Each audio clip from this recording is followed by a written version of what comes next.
Imagine for a moment that a secret fire burns within you. A fire that doesn't burn the skin, but transforms the soul. A fire that doesn't destroy, but purifies. This fire has been sought by mystics, sages, and seekers throughout the centuries. They have given it many names: Holy Spirit, Prana, Kundalini. But there is one name that spans cultures and eras: alchemy. But we're not talking about the alchemy of lead and gold. We're not talking about ancient experiments with crucibles and test tubes.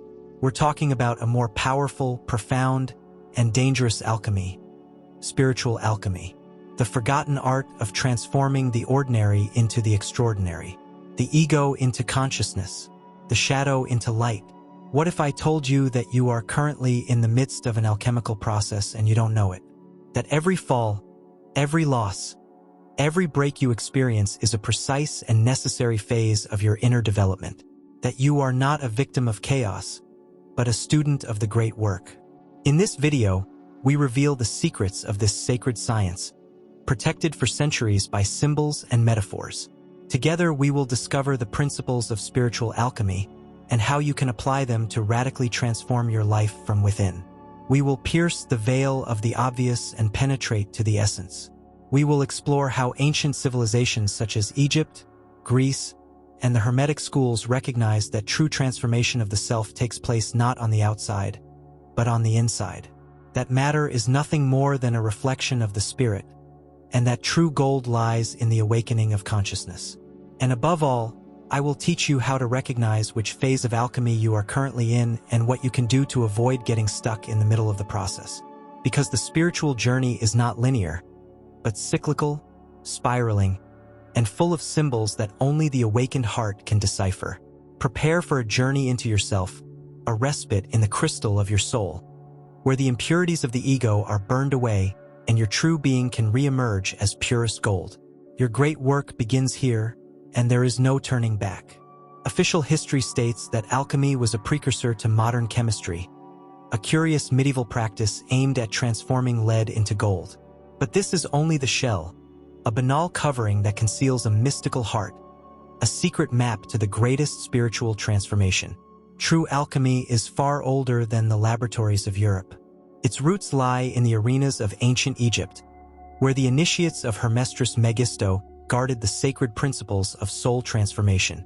Texts such as the Emerald Tablet and the Corpus Hermeticum spoke not of metals, but of the human soul as raw material. Lead represented the dormant ego, gold the awakened consciousness, and the process required not furnaces but inner fire. The Greeks adopted this wisdom and combined it with their philosophy, particularly through Neoplatonism. Even Plotinus and Plato's followers spoke of the ascent of the soul, of the journey from the material to the divine. For them, visible reality was merely an imperfect reflection of the true world, the world of ideas, of the spirit, of the eternal. But it was only in the Middle Ages that this wisdom was shrouded in symbols, myths, and riddles. European alchemists, persecuted by religious orthodoxy, concealed their knowledge in treatises such as the Mutus Liber or the Splendor Solis, adorned with images of dragons, serpents, kings, and skulls. They populated their texts not for aesthetic reasons, but as an encrypted language for all who could see. Spiritual alchemy was a dangerous path. Transmutation could drive people without a solid inner structure to madness. Sufi mystics, tantric yogis, and Taoists also understood this. In all cultures, the idea arose that humankind was a microcosm, a self-contained universe that needed to be purified, aligned, and ultimately enlightened. The alchemical process had its parallels: purification, nigredo; enlightenment, albedo; and sacred union, rubedo, stages that reflect not only inner transformations but true rebirths of the soul. And although the symbols varied, from the phoenix rising from the ashes to the lotus blooming on the ground, the message was the same. Humans are not finished. They are a work in progress, a magnificent work. Today, in the 21st century, this wisdom reemerges not as dogma, but as a necessity, for never before have we been so far removed from our inner fire, and never before have we had so much power to rekindle it. Spiritual alchemy is a journey. It doesn't happen in a day, nor in a temple. It happens in the flesh, in the feelings, in the thoughts. It is a metamorphosis in which the traveler is not the same as when they set out. To understand it, we must delve into its three major phases, three gates of initiation that reveal not only the secret of the soul but also the truth about ourselves. Every alchemical process begins with what the sages called Nigredo, the dark phase. It's a symbolic death. It's when the world you know collapses. You lose your way, identity shatters, and pain takes over. In modern terms, depression, existential emptiness, the dark night of the soul. But it's not a punishment, it's a purification. In the crystal of life, the soul highlights what no longer serves it. False beliefs, attachments, masks. Everything must dissolve. It's the moment when something inside you dies so that something higher can be born. It's uncomfortable, yes, but it's also sacred. The inner alchemist understands that darkness is not an enemy, but an ally, for what does not die does not transform. After purification comes albedo, the white phase. Here, clarity returns. It's like emerging from a tunnel and seeing the light, not outside, but inside. You begin to remember who you are beyond your ego. You no longer look outside for what you lack, because you discover that the true gold lies within. During this phase, many people experience moments of deep peace, enlightening dreams, or synchronous events. Intuition sharpens, emotions stabilize, and a new perspective on life emerges. It's as if something inside you has been washed with heavenly water. But be careful. This light is fragile if you don't protect it. The ego might try to return, so the work isn't finished yet. The final, most secret phase is rubedo, the violet phase. This is where the sacred union takes place. Not a sudden enlightenment or mystical escape, but the true integration of the soul into the body. You are no longer someone seeking spirituality. You have become it. Your life, your actions, your words, everything radiates coherence. Rubedo means that inner transformation also manifests itself externally. Your relationships change. Your environment reacts to your new vibration. You have embodied philosophical gold. Not a metal, but a frequency, that of conscious love, aligned will, being awakened. And here the cycle begins anew. For alchemy is not an endpoint, but an ascending spiral. Having understood the three major alchemical phases, Nigredo, albedo, and rubedo, it is time to lift the veil on the symbolic codes and inner resistances that protect this wisdom like a sacred fire. For spiritual alchemy is not just a process, but a test, a series of sealed portals that open only with the key of deep understanding. The ancient alchemists knew that the soul responds not to rational language, but to symbolism. Therefore, they wrote not philosophical treatises, but books full of cryptic imagery. The dragon, the raven, the rose, the egg, the green lion. Each symbol represents a psychic energy in the process of transformation. The black raven, for example, symbolizes the death of the ego during the Nigredo. It's not a cursed beast, but rather an announcement that something within you is ready to fall. The dragon, a creature of fire and earth, represents the raw power of the shadow. Your repressed desires, your anger, your guilt. Dealing with this is important for releasing stagnant energy. The philosophical egg symbolizes the inner vessel in which transmutation takes place. You are the egg, and within you the new version of yourself is emerging. Symbols should not be memorized, but felt. They are vibrational keys. Meditating on them, drawing them, or even dreaming about them activates dormant parts of the psyche. Every true transformation encounters resistance. Not because the universe wants to punish you, but because the ego is afraid of disappearing. On the alchemical path, doubts, sabotage, and old wounds emerge, only to reopen when you believe you've made progress. This isn't a setback, but proof. They are the guardians of the threshold, manifestations of your subconscious, guarding access to a new version of yourself. Their goal isn't to stop you, but to reveal to you what you haven't loved or understood before. This is where many souls get stuck, mistakenly considering resistance a mistake, when in reality it's a sign of impending transformation. If you can stay in the fire without running away, judging yourself or giving up, something new will be born. None of this works if the inner fire isn't ignited. This fire is an alchemical blend of conscious will and true devotion. Will without love becomes control. Love without will dissolves into evasion.